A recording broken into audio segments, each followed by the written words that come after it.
e ele já está aqui com a gente. Boa tarde, Jamil. Boa tarde, Adriana. Boa tarde, Fábio. Oi, Boa sexta a Jamil. todos. Opa, sextou e o Jamil vai explicar para a gente o que significou a decisão de não entregar o Nobel da Paz para lideranças políticas, que inicialmente havia uma expectativa de que lideranças políticas, inclusive o presidente da Ucrânia, Volodymyr Zelensky, poderia estar entre os escolhidos para receber o Nobel da Paz, e, na verdade, o prêmio foi para lideranças da sociedade civil da Ucrânia, Belarus e da própria Rússia, que se posicionam pelos direitos humanos em oposição, portanto, à guerra e à posição russa, mas não a políticos, não é isso, Jamil? Exatamente, Adriana, não a políticos.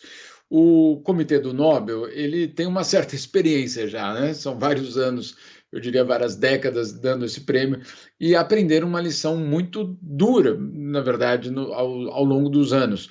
A de que dar prêmios para políticos em meio a um conflito armado pode ser, eu diria, complicado. Vamos lembrar, lá atrás, ainda nos anos 70, quem ganhou o prêmio foi Henry Kissinger, né, o secretário de Estado norte-americano. Isso por conta, claro, de um incentivo para que ele acabasse com a guerra no Vietnã, etc. Hoje, se a gente for recuperar os arquivos diplomáticos americanos, da CIA, etc., a gente descobre que o Kissinger não era exatamente um pacifista, né, para dizer o mínimo.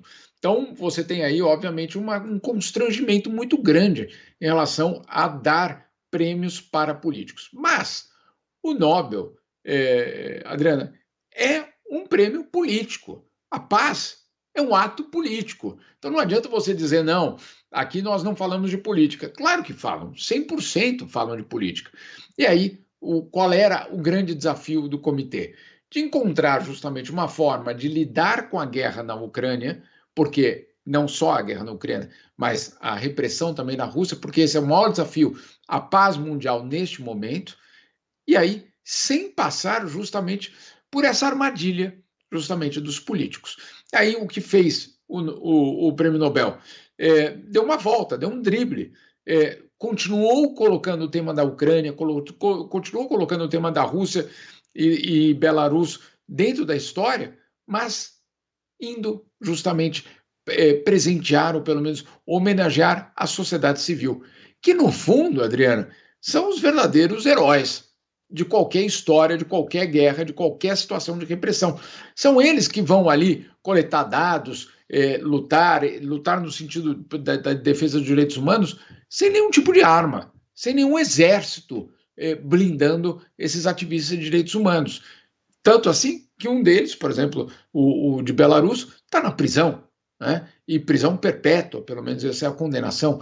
Então você tem aí uma situação muito clara de uma tentativa do Nobel de mandar um recado para Putin, de falar da guerra na Ucrânia, de falar da repressão de regimes autoritários, sem ter de passar por políticos.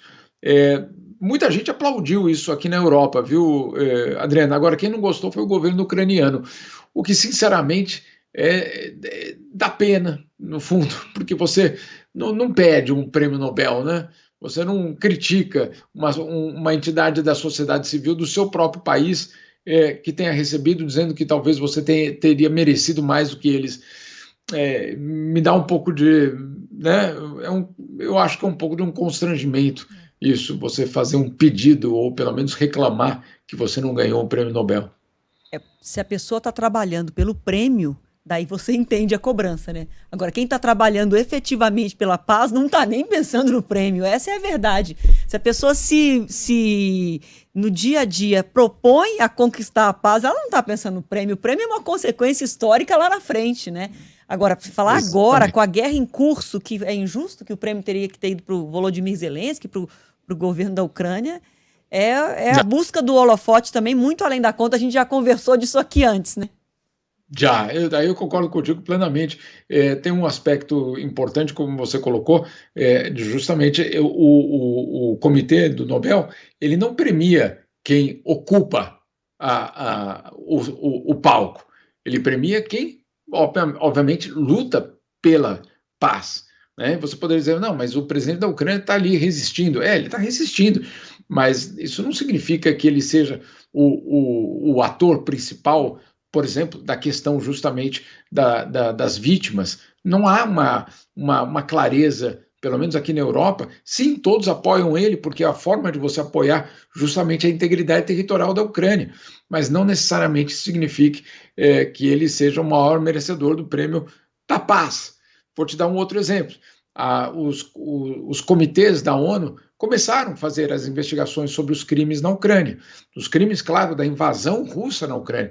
E aí uma avalanche de evidências estão sendo apresentadas contra a Rússia, sem dúvida nenhuma. É o grande criminoso dessa história. Agora, você imagina daqui a uns 3 anos, quando a investigação estiver pronta, Adriana, que a gente descubra que, eventualmente, o exército ucraniano também cometeu crimes. Aí como é que fica o prêmio Nobel ao chefe do exército que cometeu crimes? Então é muito complicado. Uma guerra, a gente sabe, é muito mais complexa do que o bem contra o mal. Não estou passando pano na invasão do Putin, não é nada disso. Mas tem que ter uma visão realista, né?